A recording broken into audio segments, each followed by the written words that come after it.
السلام علیکم ورحمۃ اللہ وبرکاتہ۔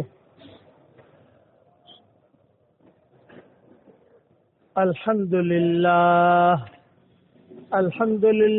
نحمده ونستعینه ونستغفره ونؤمن به ونتوکل علیہ ونعوذ باللہ من شرور انفسنا ومن سیئات اعمالنا ونعوذ باللہ من شرور انفسنا ومن سیئات اعمالنا من يهده الله فلا مضل له ومن يضلله فلا هادي له ونشهد أن لا إله إلا الله وحده لا شريك له ونشهد أن سيدنا ومولانا محمدا عبده ورسوله صلى الله عليه وعلى آله وأصحابه وبارك وسلم تسليما كثيرا كثيرا.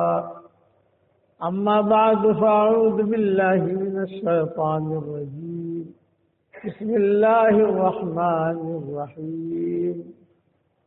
يا أيها الذين آمنوا كونوا أنصار الله كما قال عيسى ابن مريم للحواريين من أنصاري إلى الله قال الحواريون نحن أنصار الله فآمنت طائفة من بني إسرائيل وكفرت طائفة فأيدنا الذين آمنوا على عدوهم فأصبحوا ظاهرين. صدق الله العظيم. وقال الله سبحانه وتعالى يا أيها الذين آمنوا إن تنصروا الله ينصركم ويثبت أقدامكم. قابل احترام بھائیوں، دوستوں، بزرگوں، جس علم میں اللہ نے مجھے اور آپ کو مشغول رکھا ہے اس علم کا نام ہے علم الہی.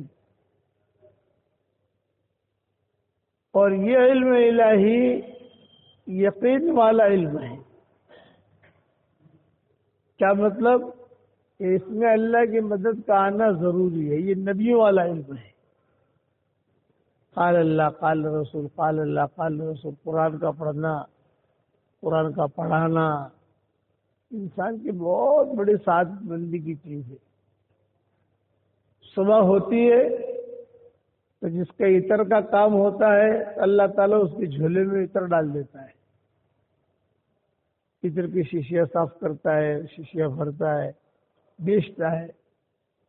صبح ہوتی ہے جس کے کپڑے کا کام ہوتا ہے تو اللہ اس کے جھولے میں کپڑا ڈال دیتا ہے.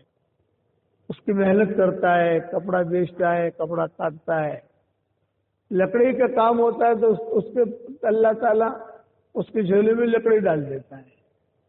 کیونکہ وہ لکڑی بیچتا ہے، کرتا ہے. لیکن کروڑ مرتبہ میں سلام کرتا ہوں ہمارے علماء کو اور ہمارے پڑھنے پڑھانے والوں کو کہ صبح ہوتے ہی اللہ ہمارے جھولے میں قرآن رکھ دیتا ہے. کہ صبح ہوتے ہی قرآن ہمارے جھولے میں آ جاتا ہے. پڑھاتے ہیں، پڑھتے ہیں، لوگوں بچوں کو پڑھاتے ہیں. یہ کتنی بڑی سعادت مندی کی چیز ہے کہ قرآن ہمارے جھولے میں ہوتا ہے. فجر کی نماز پڑھانے کے لیے آدمی اٹھتا ہے. بس مسئلہ کہاں گڑبڑ ہوتا ہے کہ ہم دین کا کام کریں اور اللہ کے لیے کریں. میں یہاں پیسوں کی بات نہیں کرتا. عام طور سے ہماری جو برادری ہے علماء کی، یہ عام طور سے مالی اعتبار سے کمزور ہوتی ہے. تو تنخواہیں کم ہوتی ہیں، بچے زیادہ ہوتے ہیں، پیسوں کا مسئلہ ہوتا ہے. وہ بھی ایک مسئلہ ہے، اس میں کوئی شک نہیں ہے. لیکن ہم جو کام اللہ کے لیے کریں گے تو اس کام کو اللہ اپنے ہاتھ میں لے لے گا. میرے والد صاحب رحمۃ اللہ علیہ کا نام سنا ہوگا آپ نے. تو ہمارے ابا فرماتے تھے کہ اتنی پیسوں کی کمی تھی کہ ہمارے پاس چراغ جلانے کے لیے تیل بھی نہیں تھا. اور یہ ہندو جو ہوتے ہیں وہ اپنے گھروں میں دیے جلاتے ہیں. رات کو وہ دیا جلا کے سوتے ہیں. وہ لوگ اندھیرا کر کے نہیں سوتے. کواڑ ہوتے تھے، کواڑ، وہ دراڑوں میں سے جو روشنی آتی تھی اس میں شعر جاگی کا مطالعہ کرتا تھا. شعر جاگی کا مطالعہ وہاں ہوتا تھا میرا. یا 14ویں رات کا جب چاندنا ہوتا تو میرے لیے بہت خوشی ہوتی. لوگوں کے لیے تو خوشی یہ ہوتی کہ صاحب آج 14ویں رات کا چاندنا ہے. میرے لیے یہ کہ پوری رات کتاب مطالعہ کرنے کے لیے اللہ نے میرے لیے روشنی کا انتظام کر دیا. لیکن میں علم سے پیچھے نہیں ہٹا. علم جو ہے یہ آدمی کو اوپر لے جاتا ہے، علم نیچے نہیں لاتا. شرط ہے کہ اللہ کے لیے کرے. ابو ہریرہ کہتے تھے کہ انی کنت اجیرا لبسرا بنت غزوان، غزوان کی بیٹی بسرا کا میں غلام تھا. ابو ہریرہ یہ قبیلے دوس کے تھے. طفیل ابن عمرو دوسی یہ بہت بڑے شاعر تھے. حضور صلی اللہ علیہ وسلم کے پاس آئے، مشرک تھے، مکہ مکرمہ آئے تو مکہ والوں نے کہا کہ بھی دیکھو یہ ہمارے ہاں مکہ میں ایک آدمی ہے جس کا نام ہے محمد، اس کی بات مت سننا تم. جو اس کی بات سنتا ہے اس کا ہو جاتا ہے. تو طفیل ابن عمرو دوسی کہتے ہیں کہ میں نے بات سنی نہیں حضور کی، بلکہ بات نہ سنوں اس وجہ سے میں نے اپنے کان میں روئی ڈال دی تاکہ حضور کی کوئی بات میرے کان میں نہ پڑے. کہ طفیل ابن عمرو دوسی خود کہتے تھے کہ میرے کان میں حضور صلی اللہ علیہ وسلم کی بات نہ پڑے تو میں، لیکن جب حضور کے قریب سے گزرتا تو ہوا آتی اور وہ روح نکل جاتی. اور حضور جو پڑھتے تھے وہ میرے کان میں پڑ جاتا. تو میں نے دل میں سوچا، میں نے کہا کہ بھی میں شاعر آدمی ہوں، بات سننے میں کیا جاتا ہے، میں تو شاعر آدمی ہوں، بات سن لیتا ہوں. پسند آئے گی تو لے لوں گا، پسند نہیں آئے گی تو نہیں لوں گا. حضور کے پاس آ گئے، آپ کیا کہتے ہو؟ تو حضور نے دعوت دی. اس زمانے میں دعوت جو ہوتی تھی 2 گھنٹے کا بیانات نہیں ہوتے تھے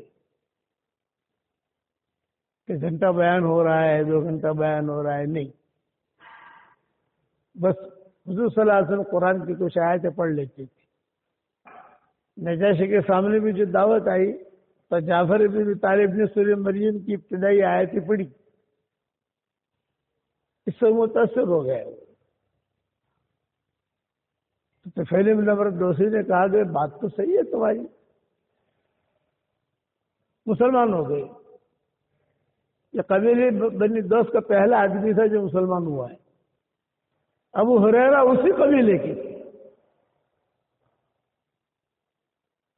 تو طفیل ابن عمرو دوسی جب جانے لگے اپنے قبیلے میں تو حضور صلی اللہ علیہ وسلم سے کہا کہ حضرت کچھ مجھے ایسی دعا دے دیجئے، کوئی نشانی ایسے دے دیجئے، دعا دے دیجئے تاکہ میں گاؤں میں جاؤں تو لوگ جو ہے نا وہ نشانی دیکھ کر مسلمان ہو جائیں.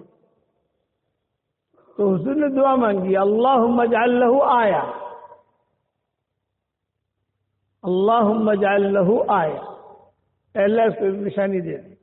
تو طفیل ابن عمرو دوسی کہتے ہیں کہ میں پہاڑیوں سے نیچے اترا، ان کا گاؤں چاروں طرف پہاڑیاں تھیں اور وادی میں ان کا گاؤں تھا طفیل ابن عمرو دوسی کا.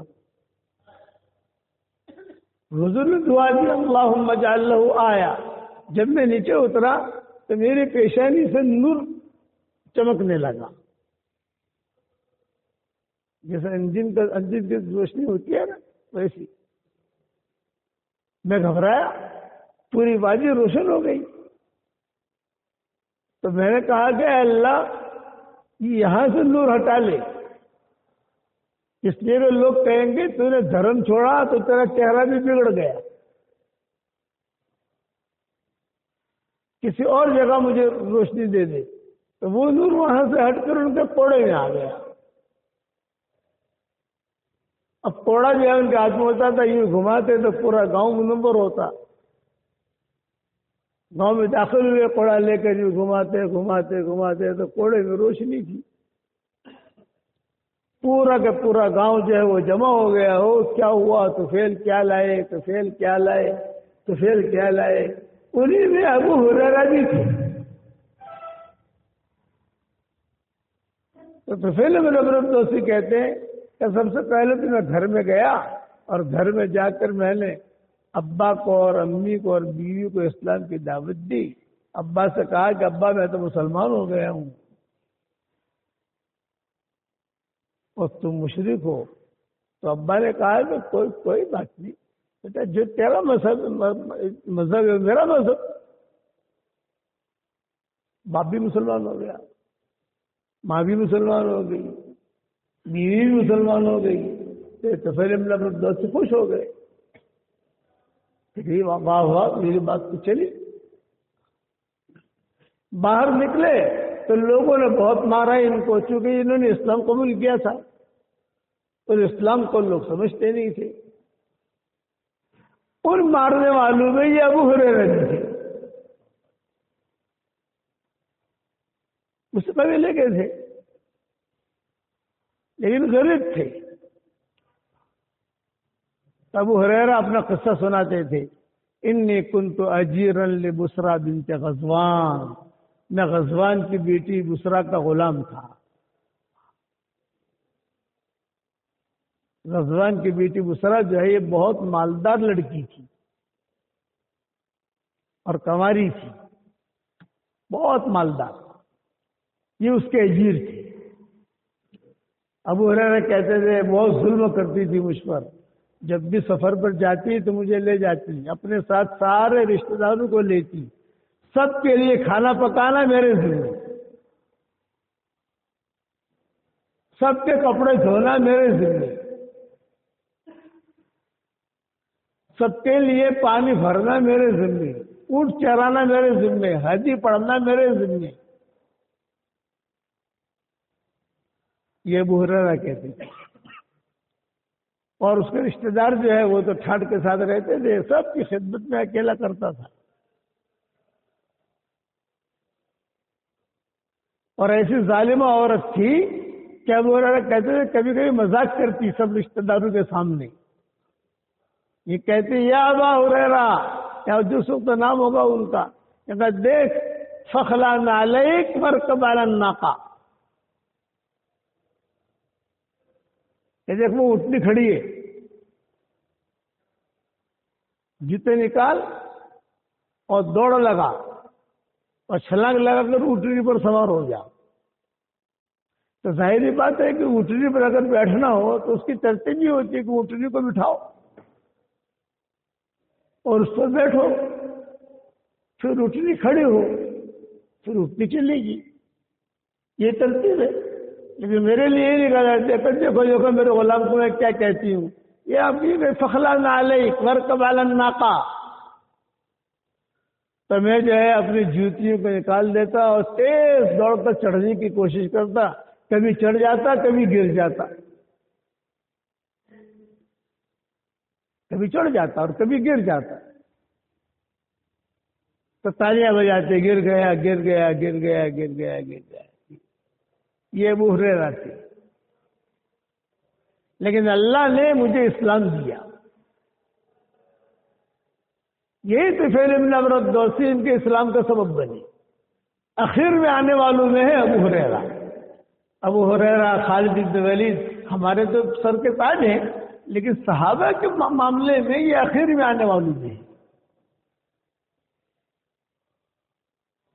حضور کے پاس اصحاب صفا کے پاس پڑا رہتا تھا. ابو ہریرہ کہتے ہیں اپنا قصہ خود سناتے تھے کہ مجھے علم نے کہاں سے کہاں تک پہنچایا. علم آدمی کو اوپر لے جاتا ہے، نیچے نہیں لاتا. لیکن اگر اللہ کے لیے ہو اور اگر دنیا کے لیے ہو تو اس آدمی کو اللہ سے دور کر دیتا ہے.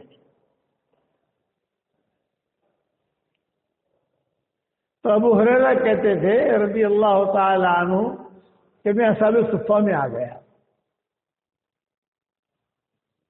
مل گئی تو روزی، نہ ملی تو روزہ۔ میری ماں مشرکہ تھی، ابو ہریرہ مسلمان، اور ایک کمرہ، ایک ہی کمرے میں ماں رہتی تھی، ایک ہی کمرے میں ابو ہریرہ رہتے تھے۔ وہ بتوں کی پوجا پاٹ کرتی تھی اور میں نماز پڑھتا تھا۔ لڑائی ہوتی تھی مدینہ منورہ میں میری اور میری ماں کی، مذہب کی وجہ سے۔ میں دعوت دیتا تھا، ماں مسلمان ہو جاتی تھی تو نہیں ہوتی۔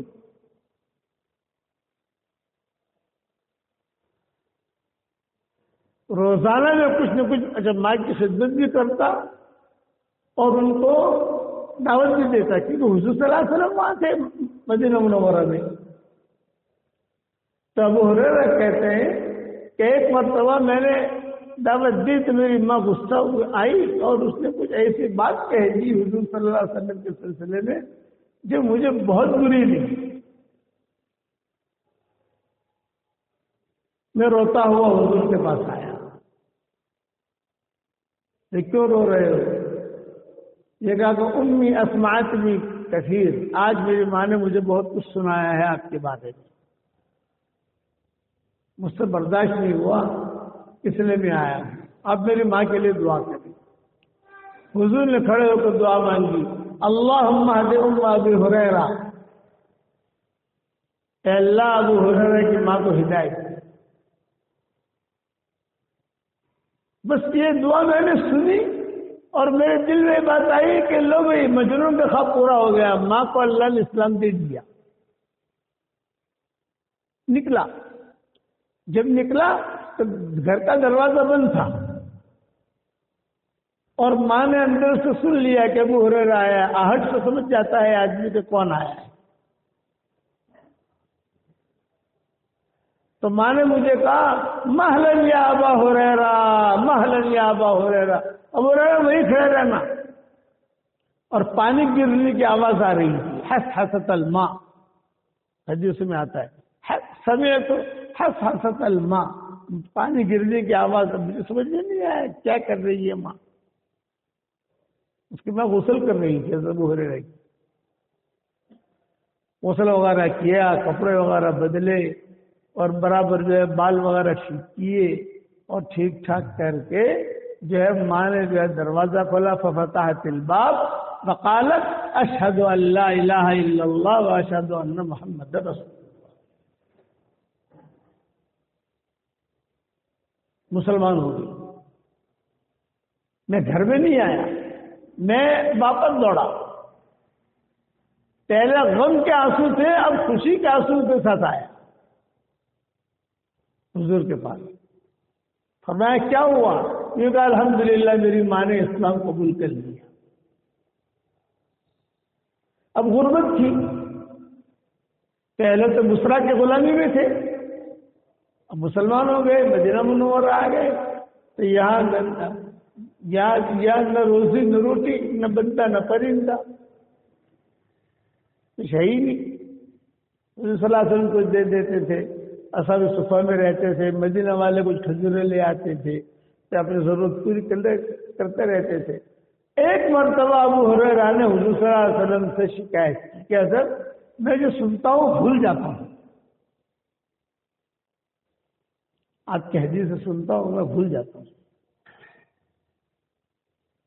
تو آپ نے ایک چادر منگوائی اور چادر منگوا کر اس کو جو ہے زمین پر پھیلایا اور پھیلا کر چادر کو لپٹا اور لپٹ کر ابو ہریرہ کو سینے سے لگا دیا۔ ابو ہریرہ کہتے ہیں کہ وہ دن تھا، یہ دن تھا، اب جو سنتا ہوں محفوظ ہو جاتا ہے۔ پھر میں نے شکایت کی اپنے مال کی کمزوری کی، حضرت فاقے ہیں، کمزوری کی وجہ سے گر پڑتا ہوں، بہت حالات ہیں، کھانا نہیں ہے، بنتا نہیں ہے۔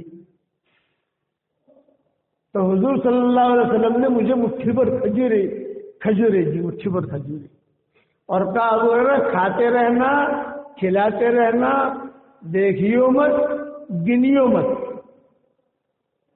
چار باتیں بتائی، کھاتے رہنا، اور کھلاتے رہنا، دیکھنا مت اور گننا مت.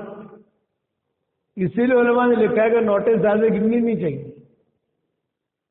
بار بار گنے آدمی کتاب کر کے رکھ لے، بار بار دیکھیے مت، بار بار گننی مت. حضور نے منع کیا ابو ہریرہ کو، لے یہ کھاتے رہنا، کھلاتے رہنا، دیکھنا مت، گننا مت.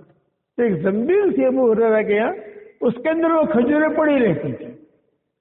ابو ہریرہ کہتے تھے لوگ میرے پاس آتے تھے تو مجھ سے کہتے تھے، مسئلہ پوچھتے تھے، حدیث پوچھتے تھے. سب سے زیادہ حدیث ابو ہریرہ کی ملتی ہے، آپ ذرا سب جانتے ہو، حالانکہ آئے آخر میں ہے وہ. اور جمع کی انہوں نے. اب دیکھو بخاری میں ان کی کتنی حدیث ہیں، دوسری جگہ کتنی حدیث ہے، عن ابی ہریرہ، عن ابی ہریرہ، تاریخ ان کی ہے. تب ہریرہ نے کہا کہ لوگ آتے تھے مجھ سے حدیثیں بھی لیتے تھے اور کہتے تھے کہ بھی وہ حضور والی کھجور بھی دو، تو میں کھجور کی زنبیل میں سے دے دیتا تھا. پھر کہتے تھے ابو ہریرہ کہ وہ کھجوروں میں اللہ نے اتنی برکت دی کہ حضور صلی اللہ علیہ وسلم زندہ رہے وہ کھجوریں ختم نہیں ہوئی تھی. ابو بکر کا دور آیا، صدیق اکبر بھی زندہ رہے وہ کھجوریں ختم نہیں ہوئی تھی. حضرت عمر کا لمبا دور آیا، کھجوریں ختم نہیں ہوئی تھی، یہاں تک کہ حضرت عمر شہید ہو گئے. حضرت عثمان کا لمبا دور آیا، عثمان بھی شہید ہو گئے، لیکن کھجوریں ختم نہیں ہوئی تھی. پھر حساب کر کے بتایا حضور کے اتنے سال، ابو بکر کے اتنے سال، عمر کے اتنے سال، عثمان کے اتنے سال، بولے 27 سال تک میں کھاتا رہا اور کھلاتا رہا. مٹھی پر کھجوریں حضور صلی اللہ علیہ وسلم نے دی تھی، 27 سال تک میں کھاتا رہا کھلاتا رہا. تو صحابہ شاگرد جو تھے وہ کہتے تھے سبحان اللہ 27 سال. 27 سال. حضرت عثمان جس دن شہید ہوئے ہیں اس دن میری ڈیوٹی حضرت عثمان کی حفاظت کی تھی، کہ عثمان کی حفاظت کو. ابو ہریرہ کہتے تھے مدینہ منورہ میں بھگدوڑ مچی. جب بھگدوڑ مچی اس بھگدوڑ میں میری زنبیل کہیں چھٹ گئی، کہیں رہ گئی، بھگدوڑ میں کہیں ٹوٹ گئی، کہیں رہ گئی، لیکن کھجوریں ختم نہیں ہوئی تھی، کھجوریں تھی. یہ مٹھی پر کھجور کی برکت حضور صلی اللہ علیہ وسلم نے دی تھی ان کو. پھر وہ کہتے تھے کہ حضرت عمر کا جب دسترخوان لگتا تھا تو کہتے تھے اب ہو رہا روٹیاں تو آ رہی ہیں، کھانا تو آ رہا ہے، تیری کھجوریں نہیں رکھ. تو میں اپنے زنبیل میں سے کھجوریں مٹھی پر رکھتا رہتا تھا، چلتا رہتا تھا. علم کی برکت سے، دین کی برکت سے میری ماں کو اللہ نے اسلام بھی دیا اور مجھے علم بھی دیا، اور میرے کھجور میں اتنی برکت بھی ہوئی، بلکہ مجھ سے جو کھجور لے کے جاتا تھا اس کی کھجور میں برکت ہو جاتی تھی. جیسے لوگ آئے نا کبھی ابو ہریرہ کھجور دو، مدینہ لوگ آتے تو مشہور تھا کہ میں جا رہے ہو تو مکہ سے تو زمزم کا پانی لائیو اور مدینہ سے ابو ہریرہ کی کھجور لائیے. بیٹھے رہتے تھے اصحاب صفہ میں، کسی کو ایک کھجور دیتے، کسی کو 2 کھجور دیتے، تو ان کی کھجوروں میں اللہ برکت دے دیتا تھا. بولے یہ علم کی برکت تھی. پھر کہا اس سے تعجب والا قصہ سناؤ شاگردوں کو. غزل سنائیے. یہ کہا کہ اس ابو ہریرہ پر جو غلامی میں زندگی گزار رہا تھا، بسرا بنت غزوان کی غلامی میں تھا، ایک زمانہ ایسا آیا کہ یہ ابو ہریرہ گورنر بنا. چلتے چلتے چلتے چلتے اللہ نے اسے گورنر بنایا. جب میں گورنر بنا وہ بسرا کو پتہ چلا کہ میری غلامی میں زندگی گزارنے والا ابو ہریرہ اب گورنر بنا ہے. تو اس نے خط لکھا. اس زمانے میں واٹس ایپ تو تھے نہیں. اس نے خط لکھا اور خط میں یہ لکھا ابو ہریرہ میں ابھی کنواری ہوں اور میں چاہتی ہوں کہ تجھ سے شادی کروں.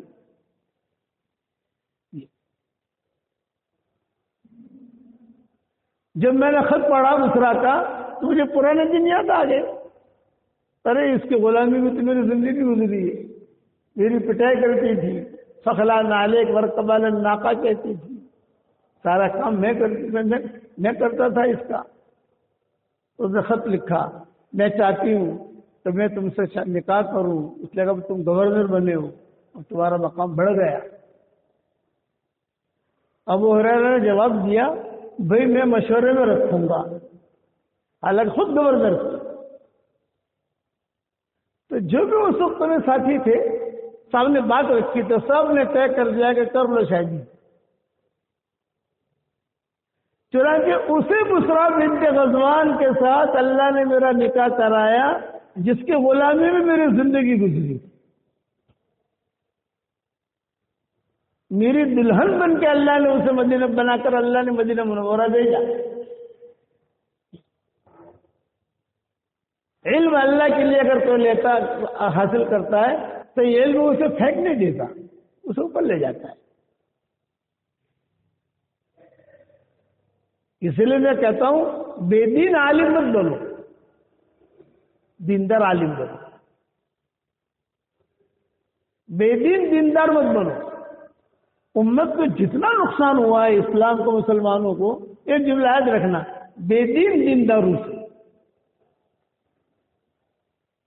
بے دین دیندار کا کیا مطلب کہ اس کا حلیہ دینداری کا ہے لیکن اس کو زندگی میں دین نہیں ہے. بے دین علماء سے اس امت کو بہت نقصان پہنچا. یہودیوں سے مشرکوں سے اتنا نقصان نہیں پہنچا. میری اس بات کو تنہائی میں دھیان سے سوچنا اور تاریخ پڑھنا تو آپ کو پتا چلے گا کہ ہاں یار بے دین علماء سے، بے دین دینداروں سے ایک حلیہ ان کا بہت اچھا ہے. بلال ابن باورہ یہ بہت بڑا بیان کرنے والا تھا قرآن میں جس کا تذکرہ ہے. بہت بڑا آدمی تھا علم کے اعتبار سے لیکن بے دین تھا. تو قرآن نے کیا کہا وَاتْلُ عَلَيْهِمْ نَبَأَ الَّذِي آتَيْنَاهُ آيَاتِنَا فانسلخ منها فأتبعه الشيطان فكان من الغاوين ولو شئنا لرفعناه بها ولكنه أخلد إلى الأرض واتبع هواه فمثله كمثل الكلب إن تحمل عليه يلهث أو تتركه يلهث ذلك مثل القوم الذين كذبوا بآياتنا فاقصص القصص لعلهم يتفكرون. ترجمہ کرنے کا حضرت کے سامنے ضرورت نہیں. وَاتْلُ عَلَيْهِمْ نَبَأَ الَّذِي آتَيْنَاهُ آيَاتِنَا. تفسیر ابن کثیر دیکھنا، میری تفسیر آ رہی ہے ریاض التفسیر، اس میں بھی دیکھنا. ابھی میری تفسیر چھپی نہیں ہے، صرف ترجمہ چھپ گیا ہے ریاض القرآن کے نام سے اور کئی لائنوں میں آ گیا. 15 سطری آ گیا، 13 سطری آ گیا اور 7 سطری آ گیا اور تقریباً 17 قسم کے قرآن ہمارے آ گئے، الگ الگ قسم کے. وقفہ والا قرآن آ گیا، تجوید والا آ گیا. تو ریاض القرآن آپ پلے اسٹور پہ چلے جاؤ گے وہاں ریاض القرآن لکھو گے تو وہاں یہ یعنی اس میں ترجمہ ملے گا آپ کو. وہ ترجمہ ضرور کرو، بہت آسان کر کے میں نے ترجمہ کیا ہے اس کا. اور مقدمے میں لکھا ہے کہ اب بھی اگر ترجمہ نہیں پڑھو گے تو حشر کے میدان میں یہ مت کہنا ہے کہ کسی نے اتنا آسان کر کے نہیں دیا تھا. اتنی آسان ترجمہ نہیں کی. اس میں اس کا ترجمہ دیکھنا. بلال ابن باورہ تھا، بڑا مقرر تھا لیکن بے دین تھا. تو اللہ نے کہا کہ دیکھو بے دین دیندار جو ہوتا ہے اس کا حشر یہ ہوتا ہے، بے دین عالم ہوتا ہے اس کا حشر یہ ہوتا ہے. ابو ہریرہ بے دین نہیں تھے، دیندار عالم تھے. تو ابو ہریرہ کہتے تھے کہ اللہ نے مجھے چلایا، علم دیا اور علم دے کر میری ماں کو بھی اللہ نے اسلام دے دیا. اور کھجوریں بھی حضور سے دلوائی، حضور کی حدیثیں بھی مجھے سنوائی، اور پھر جب میں گورنر بنا تو اب بسرا بنت غزوان کے ساتھ اللہ نے میرا نکاح بھی کرایا، دلہن بن کے آئی مدینہ منورہ، تو مالدار تھی وہ، تو سارا خرچہ اس نے کیا تھا۔ ابو ہریرہ تو جگہ سے کبھی میرے پاس تو کچھ تھا ہی نہیں۔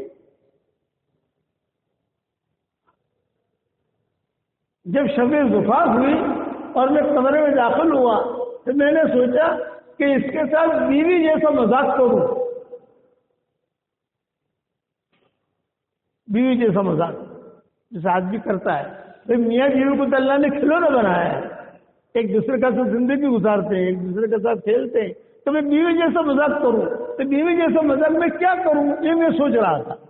تو مجھے اچانک یاد آ گیا، ہاں یہ جو مجھے کہتی تھی نا فخلا نعلیک مرکبہ ناقہ، یہ یاد دلاؤں۔ تو ابو ہریرہ نے کہا میں سب سے پہلے میں نے یہی بات کہی، دوسرا تجھے یاد ہے تو مجھے روزانہ کہتی تھی فخلا نعلیک مرکبہ ناقہ، تو اس نے جواب میں کہا وہ بھی بسرا تھی، وہ بھی بڑی مالدار عورت تھی۔ تو اس نے یہ کہا کہ ہاں مجھے یاد ہے کہ میں اس وقت یہ کہتی تھی، لیکن آج کی رات میرے لیے اچھی ہے کہ اللہ نے مجھے آپ کی بیوی بنایا ہے۔ یہ ترقی، کوئی آپ کا بھاؤ پوچھے نہ پوچھے، میں سمجھتا ہوں کہ ہمارے مولویوں کے اوپر بھاؤ نہیں پوچھتا، کوئی دھیان بھی نہیں دیتا، تنخواہیں بھی کم، کوئی بات نہیں۔ آپ اپنے اللہ کو پکڑے رکھو، اپنا دل صاف رکھو، اللہ کو پکڑے رکھو۔ اللہ میرا تو رشتہ تیرے ساتھ ہے، میرا رشتہ ٹرسٹی کے ساتھ نہیں ہے یا ایک محتمین کے ساتھ نہیں ہے، کتنا میرے ذمہ کام ہے، میں کام کر لیتا ہوں۔ اللہ کے ساتھ رشتہ رکھو۔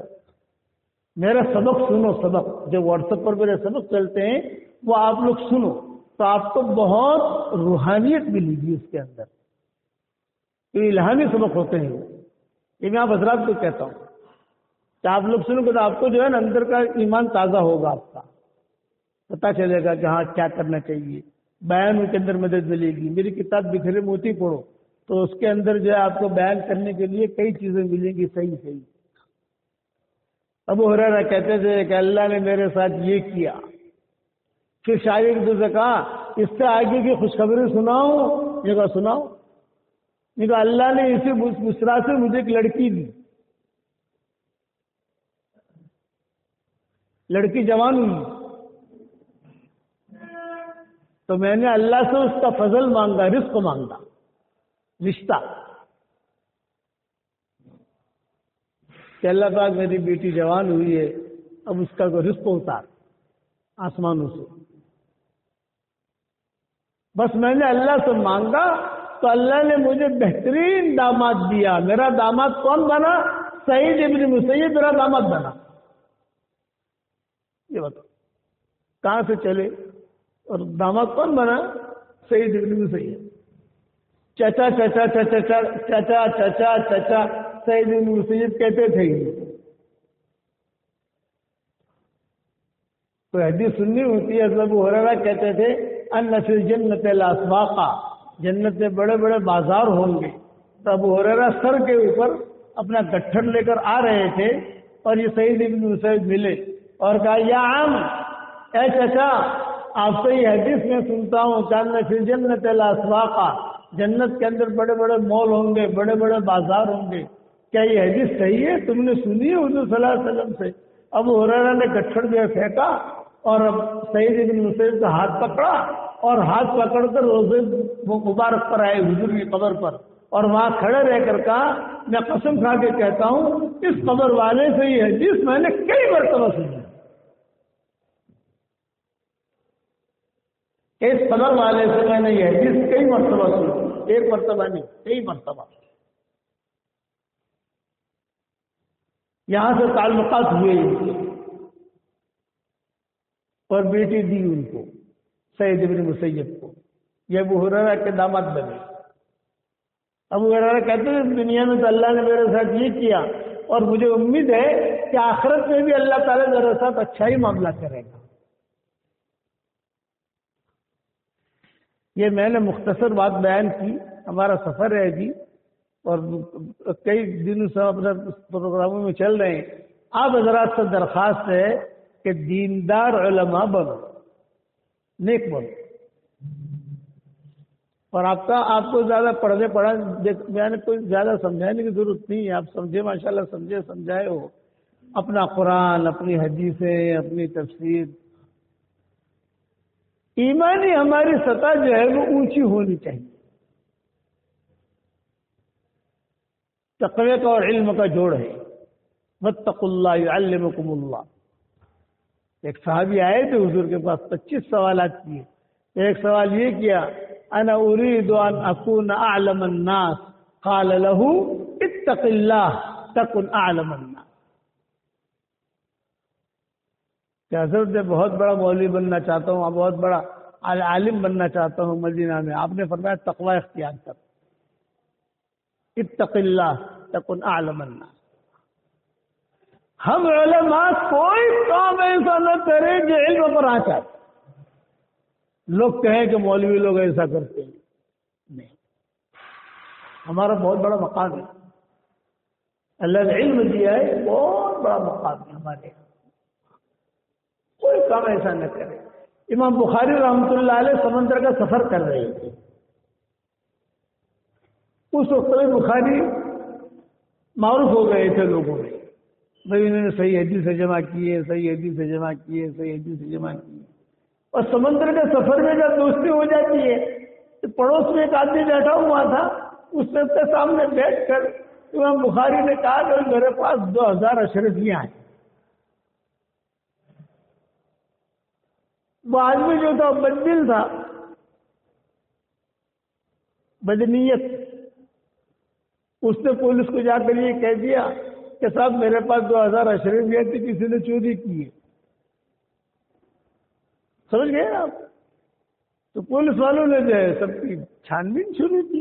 اس نے چوری کی بھی، چور تو سمندر میں ہوگا اور کہاں ہوگا. سمندر کو چھوڑ کر تو، کشتی کو چھوڑ کر تو کوئی بھاگ نہیں سکتا. امام بخاری سمجھ گئے کہ سب کی تفتیش ہو رہی ہے، میری بھی تفتیش ہوگی. امام بخاری رحمۃ اللہ علیہ نے چپکے سے وہ اشرفیاں لی اور سمندر میں ڈال دی. اب امام صاحب کی باری آئی. ہمارے صاحب 2000 اشرفیاں چوری کیے. یہ کہا نہیں. وہ آدمی نے کہا کہ کسی کے پاس سے نہیں ملی، ان کے پاس سے تو ضرور ملے گی، چیک کرو برابر. چیک کیا، اشرفیاں نہیں ملی. تو پولیس والوں نے کہا کہ کم بخت تو ہی چور ہے. بے تیری اشرفیاں ہوتی تو کہیں نہ کہیں تو ملتی نا، کسی کے پاس بھی نہیں ملی. خیر وہ آدمی اپنی سیٹ پر آیا اور امام بخاری سے کہنے لگا کہ امام صاحب اتنے بڑے امام کو جھوٹ بولتے ہو.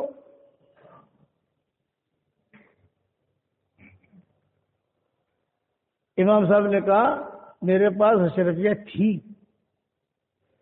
لیکن میں نے سمندر کو ہدیہ دے دیا. کیوں؟ اس وجہ سے کہ اگر میرے پاس سے اشرفیاں نکلتی تو جہاز میں جتنے لوگ ہیں 2 قسم کے ہو جاتے. کچھ لوگ کہتے کہ بھی یہ تو امام صاحب کی ہی تھی، کچھ لوگ کہتے کہ نہیں شاید چوری کی ہوگی. تو علم پر آنچ آتا، حدیث پر آنچ آتا. تو میں نے حدیث پر آنچ آنے سے بچا لیا. حدیث بدنام نہیں ہونی چاہیے، علم بدنام نہیں ہونا چاہیے. یہ ہم علماء ہیں، اس لیے ہمارے علم پر کوئی آنچ نہ آئے. ہمارے جو میرے والد صاحب رحمۃ اللہ علیہ مرکز نظام الدین میں کہتے تھے جو جتنا پرانا ہوگا اتنا ہی اپنے آپ کو محتاط بنا کے چلے. ہم علماء ہیں، محتاط بن کے چلے. چونکہ اگر روزے کی ضرورت ہے تو ٹھیک ہے، اللہ تعالیٰ سے مانگے، اس میں کوئی شک نہیں ہے، مانگے اللہ تعالیٰ سے، لیکن اپنا اور اللہ کا تعلق خراب نہ کرے. احتیاط کے ساتھ. حضرت عمر رضی اللہ تعالیٰ عنہ کی 2 بیویاں تھیں. میں احتیاط سے قصہ سنا کر بات ختم کرتا ہوں. تو حضرت ایک بیوی تو تھی قریش مکہ کی، کہ سیدھے سادے ہوتے ہیں قریشی جو ہے، اور ایک بیوی تھی تھوڑی پڑھی لکھی. تو جب بڑے بڑے قافلے آتے سفارا وزارا اس دور میں، تو حضرت عمر میٹنگ اور مشورہ کرتے وہ پڑھی لکھی والی کے گھر پر. وہ ذرا ترتیب سے جو ہے اپنا کھانا رکھ دیتی، کھجوریں رکھ دیتی، استقبال کرتی. تو حضرت عمر اسے ترجیح دیتے تھے. یہ بیچاری سیدھی سادی تھی مکہ والی، اسے تو جو کھجور ایسے پھینک دیا، ایسا کر دیا. یہ بڑے لوگ ہیں، کوئی ایران سے آتا تھا، کوئی روم سے آتا تھا، تو یہ بڑے لوگ ہیں وہاں کے.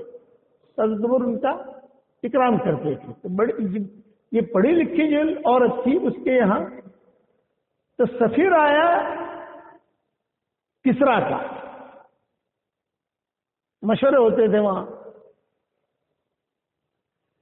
جب وہ سفیر جانے لگا مجلس اڑ گئی. تو یہ اور بیوی نے کہا کہ آپ جو ہے کب جا رہے ہو وہاں اپنے ملک میں؟ تو اس نے کہا 2-3 دن میں جا رہا ہوں. یہ کہا تم جب جاؤ تو ذرا مجھ سے مل لینا.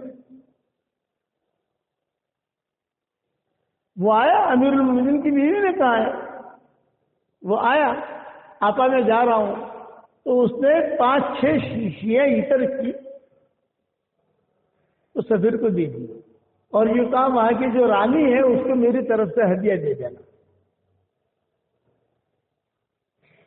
خیر یہ سفیر لے کر گیا اور رانی کو ہدیہ دیا.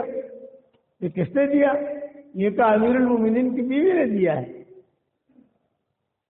تو رانی بہت خوش ہو گئی، میں امیر المومنین کی بیوی نے یہ ہدیہ بھیجا مجھے. مجھے تم واپس کب جاؤ گے مدینہ؟ میں کہا 2 مہینے کے بعد. جب تم 2 مہینے کے بعد جاؤ تو مجھے مل کے جانا. جب مدینہ وہ آنے لگے اپنے سرکاری کام کی وجہ سے، تو وہ جب آنے لگے تو گئے وہاں رانی کے پاس.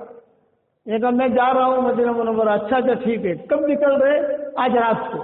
بس ٹھیک ہے، تھوڑی دیر بیٹھو.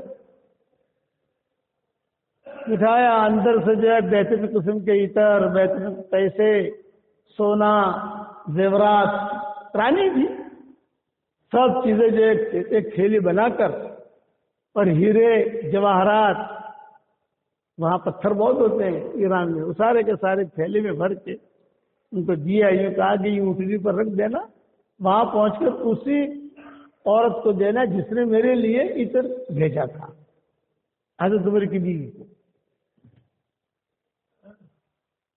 خیر وہ آیا، مدینہ پہنچا. چونکہ گھر معلوم تھا، اسی گھر میں مشورے ہوتے تھے، اور اسی گھر سے عطر لیا تھا. تو جا کر دروازہ کھٹکھٹایا. امین. کون؟ یہ کہا میں کسرا کا قاصد ہوں. یہ کہا وہاں کی رانی نے آپ کے لیے یہ ہدیہ بھیجا ہے. تھیلی جو تھی وہ دے دی. اب یہ تو 5-6 شیشیاں گئی تھی یہاں سے، لیکن جواب کے اندر تو بہت زیادہ آیا. اتفاق یہ تھا کہ حضرت عمر تھے نہیں وہاں، اور ان کی بیوی نے ذرا کھول کر دیکھنا شروع کیا. اور تو کیا عادت ہوتی ہے نا، کیا ہے ذرا کھولو، اس میں کیا ہے، دیکھو یہ ڈبے میں کیا ہے، اس میں کیا ہے. کھولنا شروع کر دیکھنا شروع کیا. وہ دیکھ ہی رہی تھی کہ اتنے میں تو عمر آ گئے. حضرت عمر نے کہا ماشاء اللہ ماشاء اللہ ماشاء اللہ، غریبوں کے گھر میں امیروں کی چیزیں، ہم تو فقراء ہیں، غرباء ہیں، اور یہ بہت قیمتی ہدیہ ہے. یہ حضرت عمر کی بیوی نے کہا ہاں مجھے ہدیہ آیا ہے، مجھے ہدیہ آیا ہے. یعنی آپ کو نہیں آیا یہ ہدیہ، مجھے آیا ہے. حضرت عمر نے کہا ہاں ہاں میں کہا کہتا ہوں کہ مجھے ہدیہ آیا ہے، آپ ہی کو آیا ہے ہدیہ. دکھاؤ تو صحیح مجھے کیا ہے. دکھایا تو حضرت عمر نے دیکھا تو قیمتی ہیرے، سونے کی انگوٹھیاں، عطر کی شیشیاں، اور عطر بھی اعلیٰ قسم کا. تو حضرت عمر رضی اللہ تعالیٰ نے کہا وکیل لی، دیکھو یہ تو بہت قیمتی چیزیں ہیں، پورے مدینہ والوں کا خرچہ پورا ہو جائے اتنی قیمتی چیزیں ہیں یہ، اور تم اگر بیچنے جاؤ گی تو کوئی تمہیں بھاؤ نہیں دے گا. آپ مجھے وکیل بنا دو، یہ چیزیں میں بیچ دوں مدینہ منورہ میں جاؤں گا تو ریٹ اچھا ملے گا، مجھے کوئی دھوکہ نہیں دے گا۔ بیوی نے کہا ٹھیک ہے، بیوی بھی خوش ہو گئی، چلو اللہ کا شکر ہے بیچنے کا ان کے دل میں ارادہ تو آیا اور وکیل بھی بن گئے۔ اب وہ حضرت عمر نے جا کر بیچا اور بہت پیسہ آیا، بہت دینار، بہت درہم، بہت پیسہ آیا۔ جب وہ پیسہ پہنچ گیا وہاں پر تو حضرت عمر نے کہا کہ آپ نے کتنے کا عطر خریدا تھا جو بھیجا تھا آپ نے، اس کی قیمت کیا تھی؟ تو کہا 5 درہم۔ تو حضرت عمر نے کہا اس میں سے 5 درہم نکال لو آپ۔ تو بیوی نے کہا وَأَمَّا الْبَاقِي وَأَمَّا الْبَاقِي، جو باقی ہے تو 5 درہم سے میں لے لوں گی، لیکن باقی بہت زیادہ ہے وہ۔ تو اب حضرت عمر نے کہا وَأَمَّا الْبَاقِي فِي بَيْتِ الْمَالِ۔ تو بیوی بھی ان کی تھی، وہ تھوڑی سی ناراض ہوئی، یہ کہا امیر المومنین یہ ہدیہ آپ کو نہیں آیا ہے، یہ ہدیہ تو مجھے آیا ہے، میرے مال میں آپ کو تصرف کرنے کا کوئی حق نہیں ہے۔ تو حضرت عمر کیا کہتے ہیں، آپ کو جو ہدیہ آیا ہے یہ اس لیے آیا ہے کہ آپ امیر المومنین کی بیوی ہیں۔ اگر بلال کی بیوی یہ ہدیہ بھیجتی وہ پھینک دیتی ہے، ایسا تو بہت ہے۔ عمار کی بیوی اگر 5 شیشے عطر کی بھیجتی وہ پھینک دیتی ہے، باندھیوں کو دے دیتی، لیکن آپ کا مقام ہے امیر المومنین کی وجہ سے، اور میں امیر المومنین ہوں مسلمانوں کی وجہ سے، اس لیے اس مال میں آپ کا اتنا ہی حق ہے جتنا آپ نے بھیجا ہے اتنا پیسہ لے لو، باقی سارا کے سارا بیت المال میں جائے گا۔ یہ احتیاط تھا، تب جا کر اسلام پھیلا ہے۔ آج یہ احتیاط ہے، آتا آنا جو آتا وہ آنا تو کسی کو پتہ نہیں چاہیے، نہیں، تقویٰ، یہ تقویٰ۔ اچھا یہ ایک قصہ نہیں ہے، اس قسم سے بہت قصے ہیں، یہ تو میں نے ایک مضمون بیان کیا۔ تو میرے والد صاحب رحمۃ اللہ علیہ فرماتے تھے کہ صرف پرانا بننا یا عالم بننا کافی نہیں ہوتا، اور ایک جملہ کہتے تھے بخاری شریف کا پڑھنا فرض عین نہیں ہے، اور ڈاکٹر اور پائلٹ کا بننا حرام نہیں ہے، لیکن دونوں کا دیندار بننا فرض ہے کہ دونوں دیندار ہوں۔ ایک پائلٹ صاحب ملے وہاں ساؤتھ افریقہ میں، ساؤتھ افریقہ میں ایک شہر ہے اس کا نام ہے روشنی۔ میں جب بھی جاتا ہوں تو روشنی میں ہمارا پروگرام ضرور ہوتا ہے۔ جب بیان کے لیے بیٹھتا ہوں تو میں کہتا ہوں تمہارے ساؤتھ افریقہ میں روشنی ہے اور ہمارے یہاں بمبئی میں اندھیری ہے۔ تو بمبئی میں اندھیری کا علاقہ ہے اور یہاں روشنی ہے، تو بہت ہنستے ہیں وہ۔ تو میں نے وہاں ایک پائلٹ صاحب ملے، پائلٹ صاحب نے پوچھا کہ ہوائی جہاز لے کے کہاں جاتے ہو؟ جرمن، جاپان، امریکہ، جہاں کا رخ مل گیا لے کے جاتا ہوں۔ بڑی لمبی فلائٹیں ہوتی ہے، کیا کرتے ہو؟ تو مجھے کہا مولوی صاحب ٹیک آف کے بعد میری جیب میں چھوٹی سائز کا قرآن ہوتا ہے، قرآن کھول کے بیٹھ جاتا ہوں، جرمن پہنچتے پہنچتے میرے 15 پارے ہو جاتے ہیں۔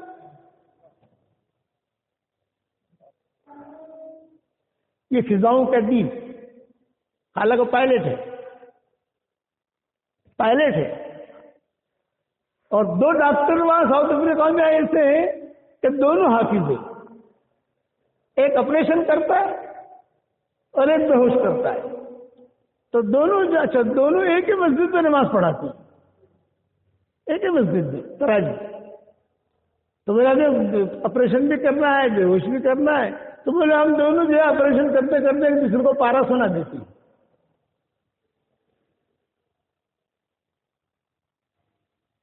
یہ دین، اس لیے اللہ نے جو علم دیا ہے یہ بہت اونچا ہے، اس کی آپ قدر کرو۔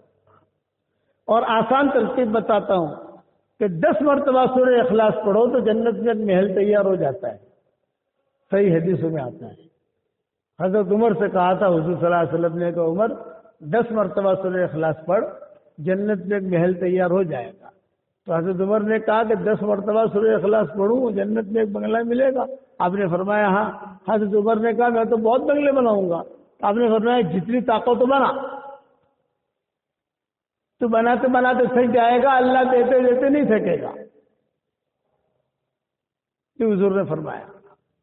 مسند احمد کی روایت ہے، اس لیے میں آپ حضرات کو ترغیب دیتا ہوں کہ 10 مرتبہ سورہ اخلاص پڑھو، جنت میں ایک بنگلہ تیار ہو جاتا ہے۔ اب جو ہے میں لوگوں کو آج کل ہمارے سبق یہاں بھی پہنچتے ہوں گے آپ لوگوں کے پاس ہمارے واٹس ایپ کے، تو میں لوگوں کو کہتا ہوں کہ 313 مرتبہ سورہ اخلاص پڑھو تو روزانہ 31 بنگلے جنت میں تیار ہو جائیں گے انشاءاللہ، اور کوئی انکم ٹیکس والا آپ کو فون نہیں کرے گا۔ دنیا میں تو ایک بنگلہ بناؤ، ایک پلاٹ لو، انکم ٹیکس والے فون کرتے نہیں کرتے؟ اب روزانہ 31 بنگلے بناؤ اور 104 مرتبہ قرآن شریف پڑھنے کے برابر اللہ ثواب دے گا۔ یہ شروع کرو، جاتے آتے مسجد پہ جاتے جاتے پڑھ لیے، رات کو نیند نہ آوے تو 2-4 بنگلے بنا دینے کے، تو نیند بھی آ جائے گی اور بنگلے بھی تیار ہو جائیں گے۔ اس سے تعلق رکھو سورہ اخلاص سے، ویسے پورے قرآن سے تعلق رکھنے کا ہے۔ اس سورت کی جتنی فضیلتیں حدیثوں میں آتی ہے اتنی کسی اور سورت کی نہیں آتی، بہت پسند ہے اللہ کو بھی اور نبی کو بھی۔ اس کے بعد دعائیں بھی قبول ہوتی ہیں، اس لیے یہ اپنے بیوی بچوں کو بھی بتاؤ، شاگردوں کو بھی بتاؤ، اپنے مقتدیوں کو بھی بتاؤ۔ اور دوسرا کہ آج کل لوگ بہت پریشان ہیں کاروباری مسائل میں، جنات میں، جادو میں، بہت، تو گھر کے چاروں کونوں میں آیت الکرسی پڑھ کر دم کرنے کا معمول بناؤ۔ جیسے ہمارا ہال ہے، اس کے 4 کونے ہیں، ہر گھر کے تقریباً 4 کونے ہوتے ہیں، چاروں کونوں کے اندر 24 گھنٹے میں ایک مرتبہ آیت الکرسی پڑھ لو، آیت الکرسی پڑھ کے دم کر دو۔ ایک مرتبہ آیت الکرسی پڑھ کے یہاں دم کر دیا، پھر وہاں دم کر دیا، پھر وہاں دم کر دیا، یعنی چاروں کونوں میں 4 مرتبہ آیت الکرسی پڑھیں گے۔ عبد الرحمن بن عوف رضی اللہ تعالیٰ عنہ کا یہ معمول تھا۔ میری کتاب بکھرے موتی میں تفصیل سے میں نے لکھا ہے، دیکھ لینا وہاں۔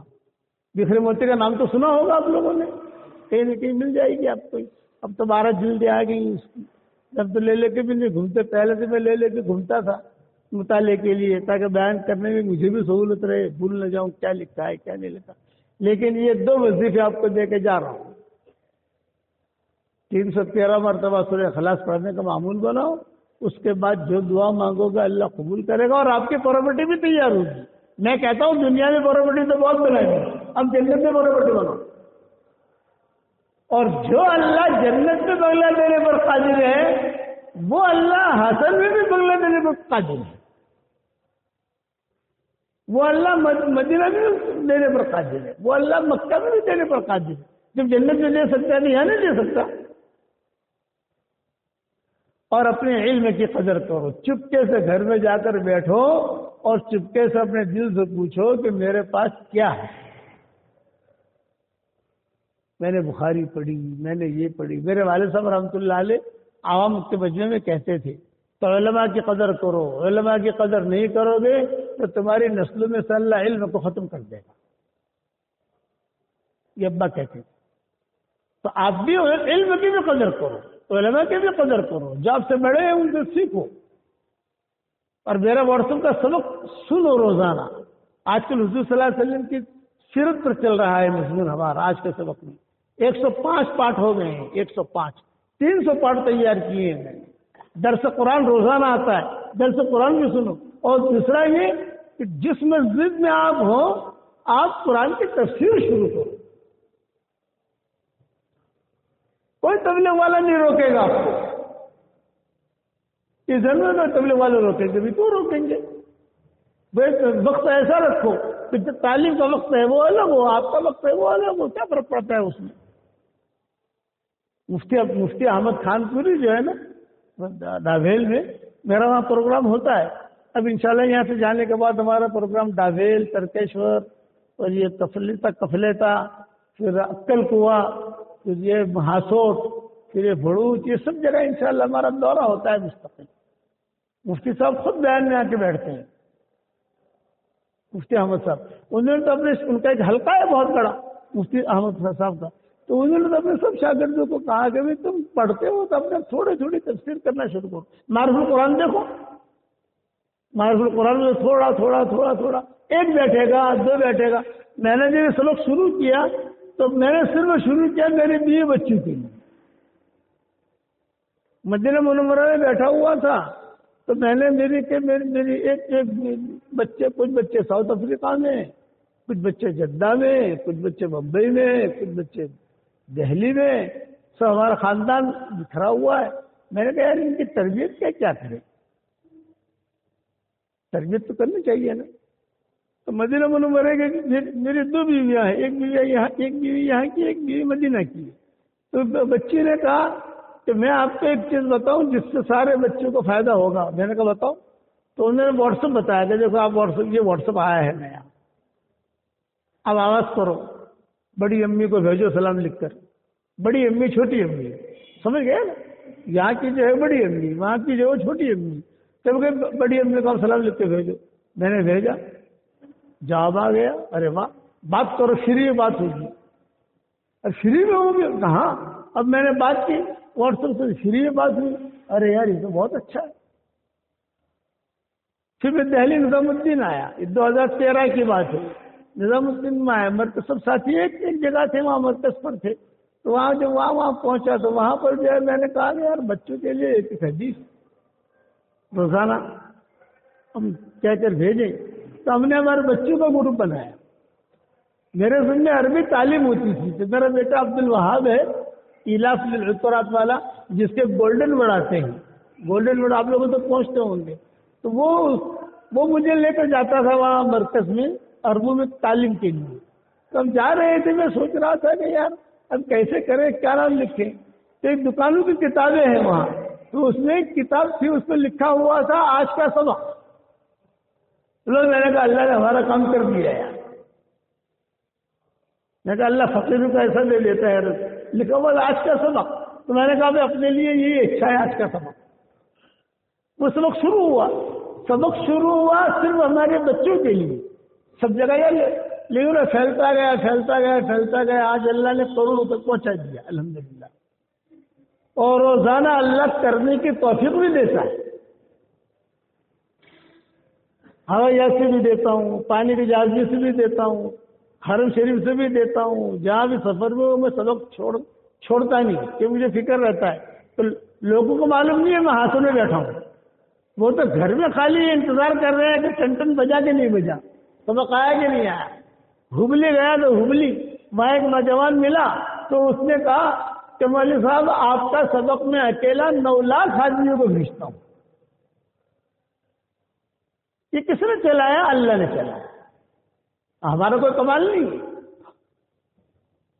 آپ تو ماشاءاللہ ہم سے اچھے ہو. اس سے آپ جو آپ کے پاس نماز پڑھتے ہیں نا مسلم, ان کی بھی تشکیل کرو 3 دن نکلنے کی, جو بھی 3 دن نکلو, ایک کو آپ سناؤ. مجھے اگر حرم شریف میں کوئی ملتا ہے اور کہتا ہے کہ مولانا مجھے آپ کے سبق میں ایڈ ہونا ہے, ہاں میں نے کہا چلو میرا شاگرد ہے, میں خود ایڈ کر لیتا ہوں. اس کو کسی کو سوچتا نہیں ہوں. میں نے کہا بس شرط یہ ہے کہ کوئی میسج مت کرنا, مہربانی کرنا, فون مت کرنا, کچھ پوچھنا مت. جو تمہیں پوچھنا ہو وہاں علماء بہت ان سے پوچھنا, کوئی مسئلہ مت پوچھنا, کوئی میسج مت کرنا, کچھ نہیں. تو ایڈ کرتا ہوں. اس لیے کروڑوں آدمی سنتے ہیں. اب ہر آدمی اگر میسج کرے گا تو ہم کیا رہیں گے, ہم تو کچھ کر بھی نہیں سکتے. اس لیے آپ حضرات علماء ہیں, دین کا کام اللہ کے لیے کریں اور اللہ سے اپنا رشتہ مضبوط رکھیں. اس کے لیے اللہ کے راستے کی نقل و حرکت سال کی بھی تشکیل کرتے ہیں ہم. جس کا سال لگا ہو تو ٹھیک ہے, نہ لگا ہو تو سال کی تدبیریں بناؤ. یہاں چاند بھائی وغیرہ ہمارے یہاں ذمہ دار ہیں, کہ ہمارے مفتی صاحب ہیں, دوسرے بھی ساتھی ہیں, ان سے یا اگر سال نہیں جا سکتے 4 مہینے کی ترتیب بناؤ. 4 مہینے نہیں جا سکتے چلے کی ترتیب بناؤ. چلہ بھی نہیں جا سکتے 10 دن نکلو, اجتماعات میں جاؤ, کچھ نہ کچھ نقل و حرکت نہ رہو. یہ شرط ایک ہی ہے, جو بھی کرو اللہ کے لیے کرو. کسی شاعر نے کہا ہے فاسقوں کو شراب نے مارا, فاسقوں کو شراب نے مارا، عاشقوں کو شباب نے مارا، منشیوں کو حساب نے مارا، عالموں کو کتاب نے مارا، اور ہم اب تک جو ہم بچے ہوئے تھے ہمیں روٹی کباب نے مارا۔ یہاں پر آ کر آدمی جو ہے حرم شریف میں بیٹھا ہوا طواف زیارت کر کے، طواف زیارت میں آدمی بہت تھکتا ہے، بھیڑ بھاڑ ہوتی ہے، اور پھر جو ہے طواف الوداع بھی کرنا ہوتا ہے، طواف زیارت بھی کرنی ہوتی، سب کچھ ہوتا ہے، صحیح بھی کرنی ہوتی ہے۔ بہت تھکا ہوا بیٹھا ہوا تھا اور ایک نوجوان سامنے سے بھاگا بھاگا آیا، السلام علیکم حضرت، پاکستان کا تھا، پڑوس کے ملک کا، السلام علیکم حضرت۔ وعلیکم السلام حضرت، ایک دعا کی درخواست ہے۔ میں کہا بولو کیا؟ یہ کہا میں میرے علاقے میں ایک مدرسہ کھولنا چاہتا ہوں۔ میں نے کہا بھائی آپ مدرسہ ضرور کھولو، لیکن برائے مہربانی دکان مت کھولنا۔ سمجھ گئے نا آپ؟ دکان مت کھولنا، بہت دکانیں ہو گئی، اسی وجہ سے تم پیچھے، دکان مت کھولنا۔ سمجھدار آدمی تھا، میرا جملہ اس کے دل پہ لگا، رو دیا۔ اس نے کہا ابھی میں نے ارادہ ملتوی کر دیا کہ میرا ارادہ دکان کھولنے کا ہی تھا، پھر مدرسہ کھولوں گا تو کیا لوگ آئیں گے اور جو چندہ دیں گے تو داماد کو بھی رکھ لوں گا، پھر بیٹے کو بھی رکھ لوں گا، پھر پوتے کو بھی رکھ لوں گا، تو اپنے بغیر بوڑھی کی دکان ہو گئی۔ پڑھنا کا پڑھا، یہ گھر کا دکان مت کھولنا، ورنہ اللہ کے پاس کچھ نہیں ملے گا۔ وَبَدَا لَهُم مِّنَ اللَّهِ مَا لَمْ يَكُونُوا يَحْتَسِبُونَ۔ اللہ کے سامنے کھڑے ہوئے تو جو کچھ کر کے آئے تھے اللہ بہت دے گا، بہت دے گا، اللہ نے کہا زیرو۔ حدیث شریف میں آتا ہے حشر کے میدان میں کچھ لوگ ہوں گے کہ جن کی تعریف فرشتے کریں گے۔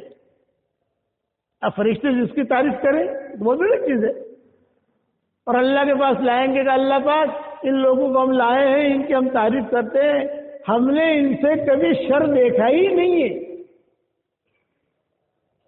جب دیکھو تو قرآن حدیث، جب دیکھو تب یہ، تو اللہ تعالیٰ نے کہا اچھا ان کے نام اعمال کہاں ہیں؟ ان کا لائے، فرشتے تعریف کر رہے ہیں اور گھیرے ہوئے، صحیح حدیث میں آتا ہے۔ چنانچہ اللہ تعالیٰ نام اعمال دیکھیں گے، ایک ورق یوں پلٹا، ایک ورق یوں پلٹا، اور اللہ تعالیٰ سارے نام اعمال کو زمین پہ ڈال دیں گے۔ یہ کہا انہوں نے کیا تو ہے لیکن میرے لیے نہیں کیا، انہوں نے کیا تو ہے میرے لیے نہیں کیا، انہیں جہنم میں داخل کر دیا۔ جہنم میں سب سے پہلے مشرکین نہیں جائیں گے، جہنم میں سب سے پہلے یہود نصارہ نہیں جائیں گے، جہنم میں سب سے پہلے مجوسی نہیں جائیں گے، جہنم میں سب سے پہلے منافقین نہیں جائیں گے۔ تو کون جائے گا؟ ایک سوال ہے نا، جہنم میں کون جائے گا؟ وہ دین کے کام کرنے والے جائیں گے جن کی نیتوں میں کھوٹ تھا۔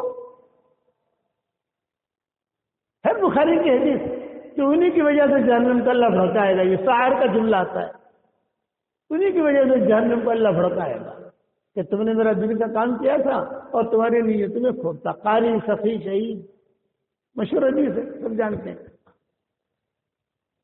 اس لیے ابا کہتے تھے کہ دعوت کا کام کرتے کرتے آدمی بنتا بھی ہے، دعوت کا کام کرتے کرتے آدمی بگڑتا بھی ہے۔ علم پڑھتے پڑھتے، پڑھاتے پڑھاتے بنتا بھی ہے اور بگڑتا بھی ہے۔ اور رائے کیا کہتے تھے؟ یہ کہتے تھے میرے والد صاحب رحمۃ اللہ علیہ، اللہ ان کے قبر کو نور سے منور فرماتے، یہ فرماتے تھے کہ دعوت کا کام کرتے کرتے یا دین کا کام کرتے کرتے کوئی اگر بگڑ گیا تو کعبے میں جاتے رہے وہ سدھرے گا نہیں، اس کے لاسٹ درجے کا کچھ کینسر ہے اس کا۔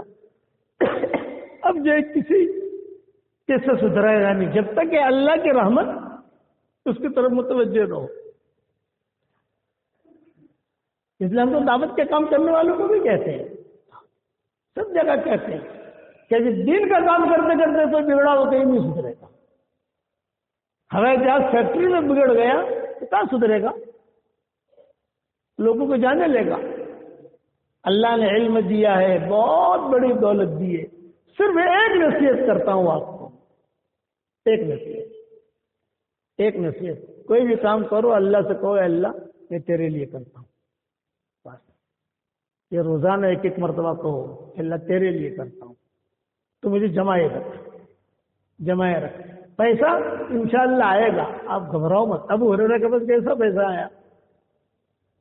بسرا بنت غزوان سے اللہ نے نکاح کرایا، یہ ہوا، مال بھی دیا، یہ بھی ہوا، اور اخیری زندگی ابو ہریرہ کی بہت اچھی گزری، یعنی اپنے کام میں لگے رہے آخر تک. اس قسم کے قصے روایتوں میں بہت آتے ہیں. اس لیے آپ حضرات سے درخواست ہے سب انشاءاللہ دعوت کے کام میں بھی لگیں گے انشاءاللہ جتنے طاقت ہو. فاتقوا اللہ ما استطعتم ہے نا قرآن میں، فاتقوا اللہ ما استطعتم. تو میں اس کو کہتا ہوں کہ دعوت کے کام بھی کرو جتنی طاقت تمہارے. یہ نہیں کہتا سال کے لیے بھی نکل جاؤ. میرے والد صاحب رحمۃ اللہ علیہ فرماتے تھے گھر کا دروازہ کھول کر نکلو، گھر کا دروازہ توڑ کے مت نکلو. گھر کا دروازہ توڑا اور نکلے یہ نہیں، ترتیب سے آدمی وقت لگائے. اور وہی میری صرف ایک نصیحت یاد رکھنا، جو بھی کرو اللہ کے لیے کرو، چپکے سے اللہ سے معاملہ کرو. بس ایک ہی نصیحت ہے، پورے بیان کا خلاصہ ایک ہی بات ہے کہ جو بھی کرو اللہ کے، اور اللہ کا آپ کا معاملہ کلیئر رکھو تو مخلوق کا اور آپ کا معاملہ جو ہوگا اللہ کلیئر کرے گا. اللہ تعالیٰ مجھے بھی توفیق دے، آپ کو بھی توفیق دے. اور یہ 313 مرتبہ سورہ اخلاص مت بھولنا بھائی. یہ جاندار، شاندار، مالدار، دیندار یہ وظیفہ ہے 313 والا. وہاں شکایتوں میں ایک ڈاکٹر نہیں ہے. تو اس نے کہا کہ حضرت جب سے میں نے آپ سے سنا تو 10 لاکھ مرتبہ میں نے سورہ اخلاص کا وظیفہ کیا، 5 لاکھ آپ کو ہدیہ دے دیا، 5 لاکھ میں نے میرے لیے رکھا. تو حضرت آپ بنگلے ملیں گے؟ میں نے کہا میں کروڑ مرتبہ قسم کھا کے کہتا ہوں کہ بنگلے ملیں گے انشاءاللہ، کیونکہ نبی کی بات ہے، وہ غلط نہیں ہو سکتی. تو اس نے کہا کہ حضرت ایک سوال کروں اگر برا نہ لگے؟ میں نے کہا پوچھو. یہ تو مولانا کہیں بھاڑو آپ سے کہ نہیں آئے، کرایہ آئے گا کہ نہیں آئے گا؟ سمجھ گئے نا، کرایہ، رینٹ. میں نے کہا کہ تو گجراتی ہے؟ بولا ہاں گجرات میں. گجراتی اور پنجابی ان لوگوں کو کرایہ کا بہت ٹینشن رہتا ہے. کرایہ، میں نے کہا تمہارے یہاں بھی ہوں گے کرایہ والے؟ سب کرایہ آئے بیٹھے بیٹھے کھاتے رہے، کرایہ تو بھاڑو آپ سے کہ نہیں آئے. تو میں نے کہا وہاں کرایہ تو نہیں آئے گا. تو بولے کہ اتنے سارے بنگلے کریں گے کیا؟ میں نے کہا جب جنت میں جائیں گے تو انشاءاللہ مشورہ کر لیں گے، ملے گا ضرور. جنت میں پراپرٹی بناؤ اور آج سے بنانا شروع کر دو. 313 مرتبہ نہیں پڑھ سکتے، مشغولیت ہے آپ کی. 2 بنگلے بناؤ، کبھی 3 بنگلے بناؤ، کبھی 4 بنگلے بناؤ. آپ سمجھ گئے نا، جاتے جاتے موٹر سائیکل چلا رہے ہیں، سورہ اخلاص پڑھ لیا. اب تو الحمدللہ کئی لوگوں نے 313 مرتبہ پڑھنا شروع کر دیا. اور آیت الکرسی والا وظیفہ بھی اسے بھی سنبھال کر رکھو. چاروں کونوں کے اندر جو ہے کوئی بھی تمہارے پاس آوے کہ یہ ہے کہ چاروں کونوں میں آیت الکرسی پڑھ لو تم، اور میری کتاب مومن کا ہتھیار پڑھ لو. سب کچھ میں نے مومن کا ہتھیار تو معلوم ہے آپ کو، میری کتاب ہوگی یہاں پر، تو اس میں نے سب لکھ دیا ہے. جتنی حدیثیں ہیں ساری حدیثیں تو نہیں لکھ سکا ہوں، لیکن اکثر چیزیں میں نے جمع کر لی ہے اس میں. الحمدللہ ساری دنیا میں لوگ پڑھتے ہیں. اللہ تعالیٰ مجھے بھی عمل کرنے کے توفیق عطا فرمائے، آپ کو بھی عمل کرنے کے توفیق عطا فرمائے. بس ایک نصیحت وہی، جو کام کرو اللہ کے لیے، اللہ کو حاضر ناظر کر کے چپکے سے اللہ پاک یہ میں کام کر رہا ہوں تیرے لیے. سبحان اللہ بھی پڑھو، اللہ سے کہو تیرے لیے. الحمدللہ بھی پڑھو، اللہ تیرے لیے، وہ تو قبول کرو. سورہ اخلاص بھی پڑھو، اللہ تیرے لیے. پارا بھی پڑھو، اللہ تیرے لیے. بچوں کو بھی پڑھاؤ، اللہ تیرے لیے. کرو گے انشاءاللہ بھائی.